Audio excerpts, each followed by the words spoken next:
Hey guys, Brent Build Show. Looking forward to sharing part 2 of the classical system, right? This is my little studio I've been putting together. I bought an awesome table saw, got a bandsaw, got a chop saw coming.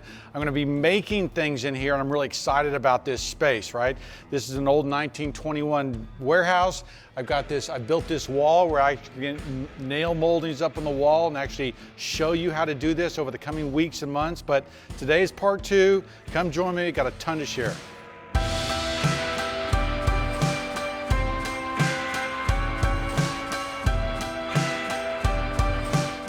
So this is part 2 of the classical system. Remember, this is a system for builders because it's about construction. If we just did a recap, remember the power of moldings, the power of doing this. Remember my picture, I've got this projection up in the wall, the little entry hall in this 1960s house that all we did was change the moldings and it totally transformed this space. The other thing is that this system is about building, okay? I freak out at this picture, okay, because what's happening is the same thing has been said. The same, message has been given from the builder to the carpenter.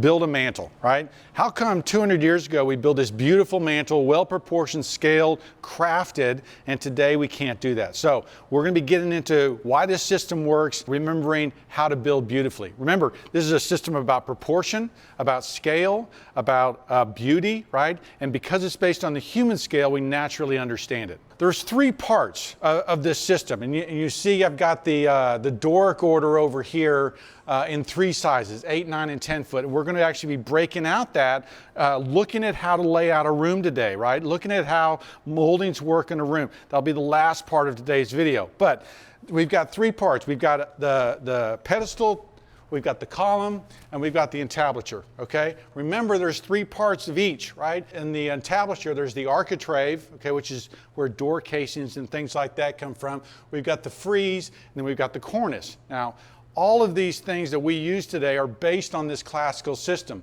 The 3 parts in the column, we got the capital and the base and the shaft.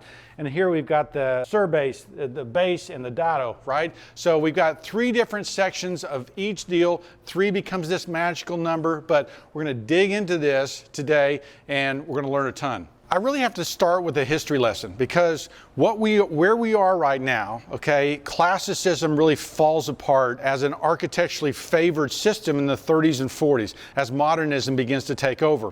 The architectural schools and the design schools, Mies van der Rohe, Walter Gropius in the 40s, right? They come from Europe. It really changes the way things are built. So we begin to ignore the classical system in the 40s and 50s, right? And so today we've forgotten how. Good news is that there's been other times in history where we've forgotten this lesson. Now, I'd like to show you this house. This is Chiswick House, okay? This is in England. This is 1720s, okay? William Kent, an English pattern book author, was the architect, okay? Why did he build this house? Not how, okay? Not how much money, right? But why, okay? Well, to really understand this house and why he built it, we really have to look at this building, okay? This is the Pantheon in Rome. This is around 300 AD, right? And they built the Pantheon. This is the Roman building, a beautiful building, right? That's been revered and studied. Now, remember that during the Renaissance, when they looked at this building, they were amazed. How could these Romans, okay, have built this dome, this freestanding dome, without any other kind of structure holding it up? It baffled them. In fact, most of the buildings of the Greek and Roman era that they looked at, they were amazed by, okay? So one of those guys was under Palladio, okay? He was a stonemason, one of my building heroes because he started out as a craftsman before he's called an architect today, but really he was a builder craftsman first, okay? He built this house called Villa Rotunda, okay? Now, it is obviously based on the Pantheon, that same idea. The pediment front coming out on the top, the dome in the back, right? Very similar to that. Palladio was a learned man, okay? And so he started out as a stonemason. There was a man, Trissino, who kind of took him under his wing, in fact, gave him the name Palladio. He was the one who took Palladio to Rome, okay? He was the one who saw promise in Palladio and said, hey, let's go to Rome because you're going to freak out when you see these buildings. And over the next 30 years, 40 years, Palladio kept going back to Rome. And what he was doing with Rome, he was studying the buildings, okay? Now, realize that Rome at this time was, if this is the walls of Rome, the Vatican, okay, the Catholic Church and everything else, because St. Peter was buried outside of the city walls where criminals were buried, they built the Vatican outside the walls of the city, right? So most of the growth in Rome had taken place outside of the city, okay, Vatican City, right? Inside the walls, we have this Campo Vicino, right, which is the cow fields. So the Roman Forum, the most important area of Rome, was actually like this, was in ruins. But what happened was, and there's the Forum today, right, as when I was there a few years ago, and looking at the Forum, right, still a lot of ruins. What Palladio did was he measured these buildings, okay? He actually studied the proportion and scale. And his book, The 4 Books of Architecture, is a lot about how they built in the past. And he discovered, as he was studying these buildings, how they built them, that there was a proportion and scale to the orders, that all the pieces and parts related to one another. Now, remember, this is the Renaissance, right? I told you last time in the last video about Vitruvius, okay? He was the only book that came from the classical period that they were able to find during the Renaissance that we have actually even today was Vitruvius's book on architecture. Palladio would have studied this, he would have understood that there was proportion and scale in the buildings, and he would have wanted to understand that. So he actually dug in and studied these buildings. Now, the reason Chiswick House was built was because he was looking, William Kent was studying Palladio's book. This book, Palladio's book, changed the way people built, okay? Changed the way that they constructed things. In fact, Thomas Jefferson said Palladio was his Bible, right? So Palladio was the book that he had to study. Now remember, okay, when Thomas Jefferson wrote in the 1780s that no one understood proper scale and proportion in architecture. And by 1820, after he's finished with Monticello and the UVA campus, right, he's influenced architecture in that region, right, so that Jeffersonian architecture, right, his influence on architecture was profound, okay? So again, I tell you that because, and there's UVA's campus, all these buildings relate, okay? All these buildings kind of come together and tie together. They all have the same story. We're relearning the past, and that's what we're doing today, is we're relearning the past, how to build, rediscovery of this system of building, and it's awesome. Let's just study the orders, right? Okay, we've got remember, we're studying the 3 orders, Doric, Ionic, and Corinthian, right? What I've done is I've printed out full scale the order, okay? I've done it at an 8-foot height, I've done it at a 9-foot height, I've done it at a 10-foot height, okay? Now, there are things that we should actually learn from this thing, and we can just take a tape measure and just begin to study these things, right? Begin to look at them. One thing I want you to notice is that the moldings, even though this is the same order, right? As it grows in size, the moldings change, okay? So, this is the architrave. Remember, this is the entablature. This is the beam that's supported by the columns, right? The architrave here, which ends up influencing the size of our door and window casings, okay? This one is 3 5/8, okay? This one, remember, same order. We've grown about a foot in height of the room. And remember, this is just like the human body. Small bodies have small things, big bodies have big things, right? So as it grows, naturally, all the parts and pieces grow with it. This one's 4 3/16, and this one is 4 5/8. Notice too, the height of the chair rail changes. This one's at 20, this one's at 22, this one's at 24, 25, right? And so all the parts and pieces change, okay? And in big rooms need bigger moldings, small rooms need smaller moldings, okay? Now, the other thing about this you'll notice on the column is what's called entasis, okay? Now, entasis is the fact that the column's shaft shrinks as it gets taller. I always look at it like a tree, right? That a tree trunk doesn't stay all the way up and then you have all these branches at the top, right? It actually grows more slender and then splits later, right? But just like a tree trunk, this one's at 7 1/2, let's say at the base. At the top, it is 6 1/4, right? Okay, and so good columns have this what's called entasis, where they get slender at the top versus the bottom. So if we look at, right, the columns, right, notice that as it's broken out, remember that all the parts and pieces relate, okay? They all relate to D, okay? Remember it says 1D right here, okay? This is 5/6D, right? There's the order as it shrinks. Notice that all these parts and pieces are related to D. This says 1/2 D, this says 7D, right? Even on the ionic order, right, we have the same thing. We have the column and then it's shrinking down. So entasis is something that happens on all these columns. The other thing that happens is that there's a relationship between the column and the beam and the entablature above it, right? And you'll see it in this breakout right here, that the column, the neck of the column lines up with the beam of the entablature. Same thing on the Corinthian order, that this little dotted line goes down to the neck of the column, right? Same thing here.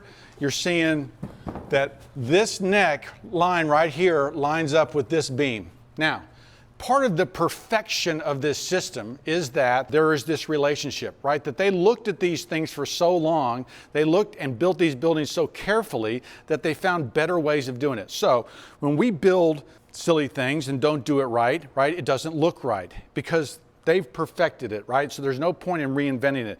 We see the same thing. This is the Doric order, right? You see the triglyphs right here above, okay? Unfortunately, okay, we've kind of forgotten how to do this. And the problem with these pictures, right, the problem with what's going on here is A, the columns don't have entasis, right? This is just a straight tube all the way up. Notice that the relationship of the capital, which is right in here, versus the column is the proportions are kind of messed up, right? There's no entablature here, right? They come up right to the ceiling of the porch. There's no beam here, okay? And the whole roof overhangs the column, okay? Same thing here in this bank is this whole roof overhangs here. And then there's their entablature, kind of funky, right? But the parts and pieces are there, but because they're not put together right, they don't make sense. Here too in some residential examples, right, where you see this front porch and they actually have an entablature over here, but the columns, this beam is too thick, okay, for that column. It should be the size of the neck of that column, right? So it begins to look funny, right? Their entablature actually isn't terrible. This Corinthian column, one on the inside, thrown up right against the ceiling, small entablature. Some of the things are right there, but realize, guys, that it's getting the parts and pieces right, getting all these different things, following the rules of this classical system, right, will help you build better. Now, one of the last things is the dentil, okay? The dentil, okay, is right in here. And you can see from this example where they've got these big old honking teeth dental coming down there, right? One of the things we mess up more than just like the columns and the beam relationship, we also mess up dentils. They end up down here, they end up too big, right? Always, if we look at our entablature, right, architrave, frieze, cornice, the bed mold, the bottom part, okay, there's three parts of the cornice: bed mold, corona, cimation, okay? Top crown, corona is that flat piece, bed mold. The dentil is always split between the bed mold, right? And that's where the dentil goes. And there's a proportional relationship, as you see here, right? All these different parts and pieces relating to D, okay, that there is a relationship between the size of those and this. Now, what that means is that you can't go to a lumber yard and buy dentil, okay? Or it's not easy to do.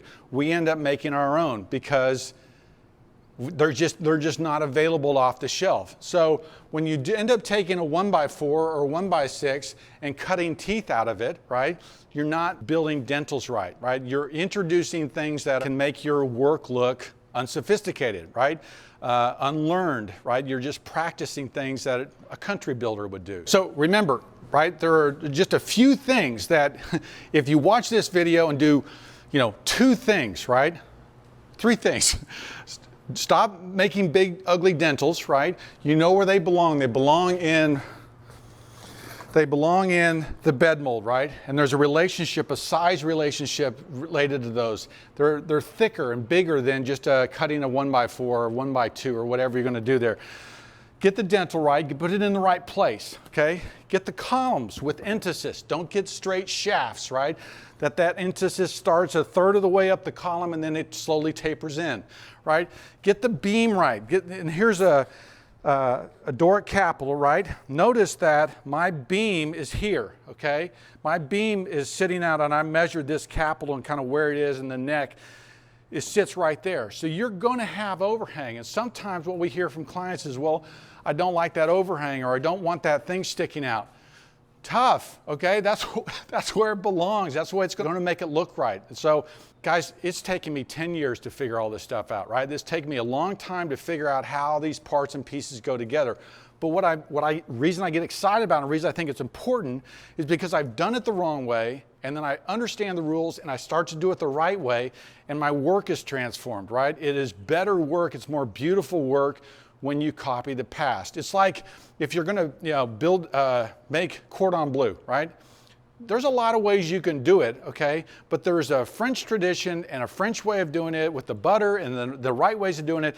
And it just tastes better, right? Because you're following a tradition, okay? So same thing is true with architecture. You need to understand these traditions so you can start using them for better work. All right, so now what I want to do is I want to talk about, because I'm going to be making a bunch of videos on historic interiors, Georgian, Federal, Greek Revival, Period Revival, Victorian, all these things. That's why I built this wall. That's why I'm putting all this together, right? How do you lay out a room? Probably the question I get more than anything, okay, from homeowners and craftsmen and everybody else is, how high should my chair rail be? What size should my moldings be? What about crowns, okay? So remember that in this system, right, everything that we do, all the moldings that we use today are based on the way this is laid out, right? And so our base, relationship of the base, the chair rail, the picture rail, okay? The picture rail is the tinea, which is the top part of the architrave, is where that lays out. Now, our picture mold, right,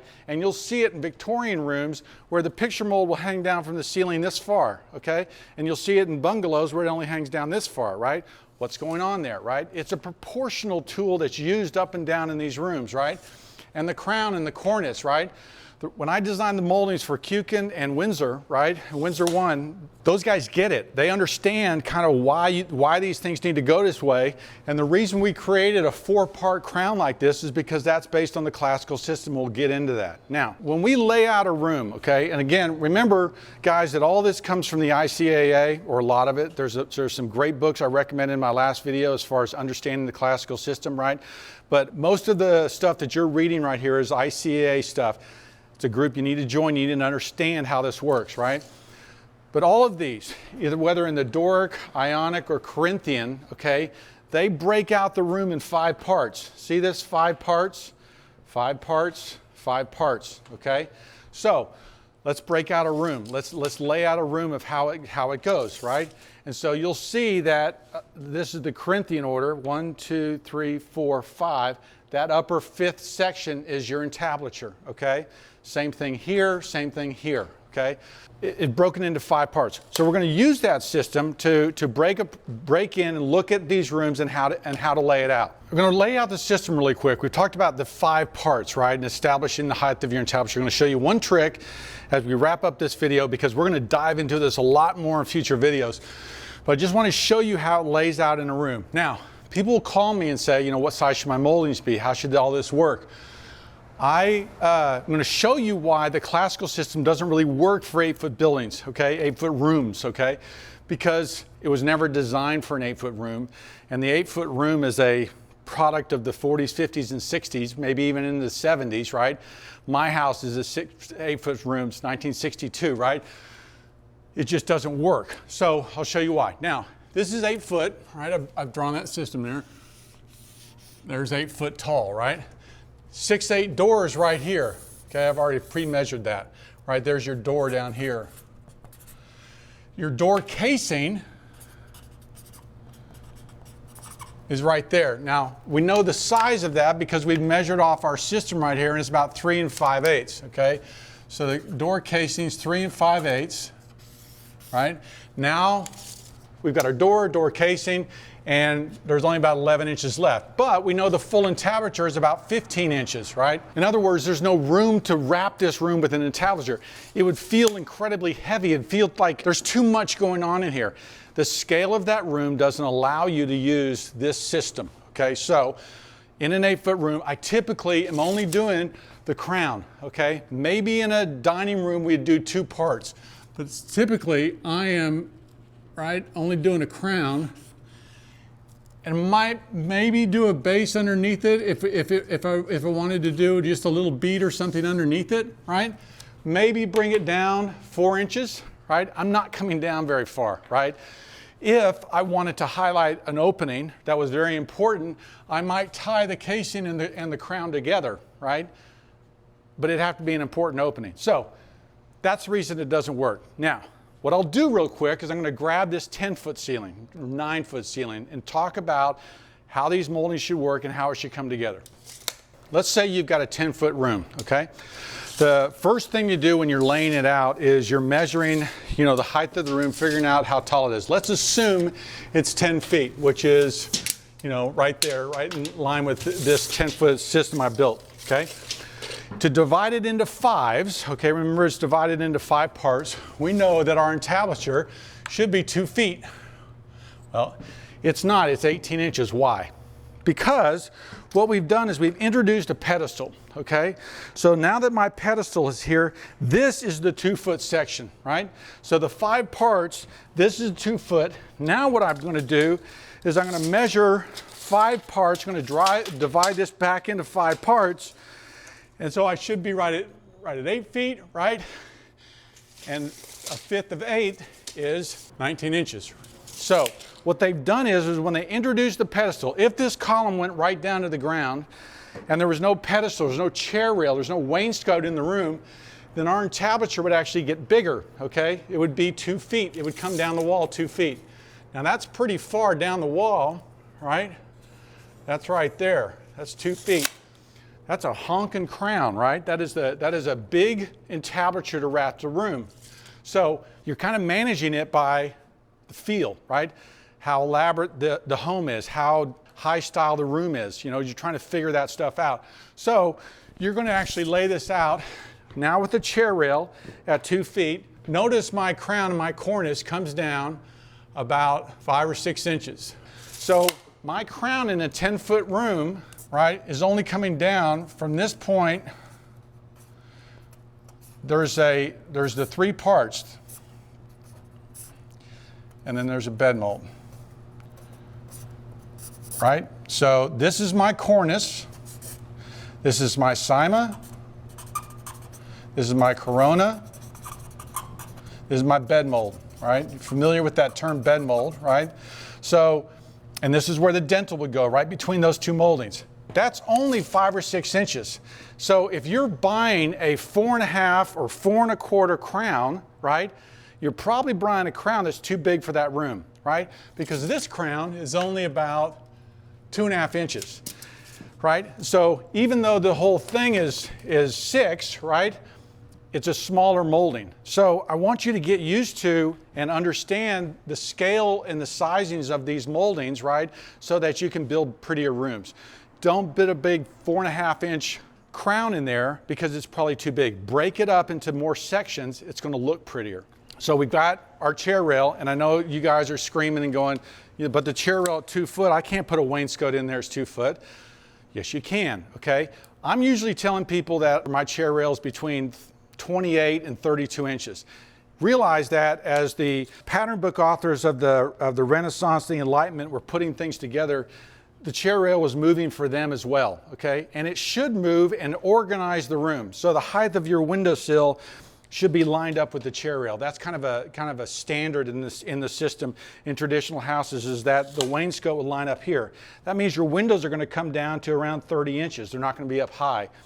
This tool, this molding, should unify this space. One of my favorite moldings to use is the chair rail because I feel like it wraps and unifies the space at a height that I can really understand it.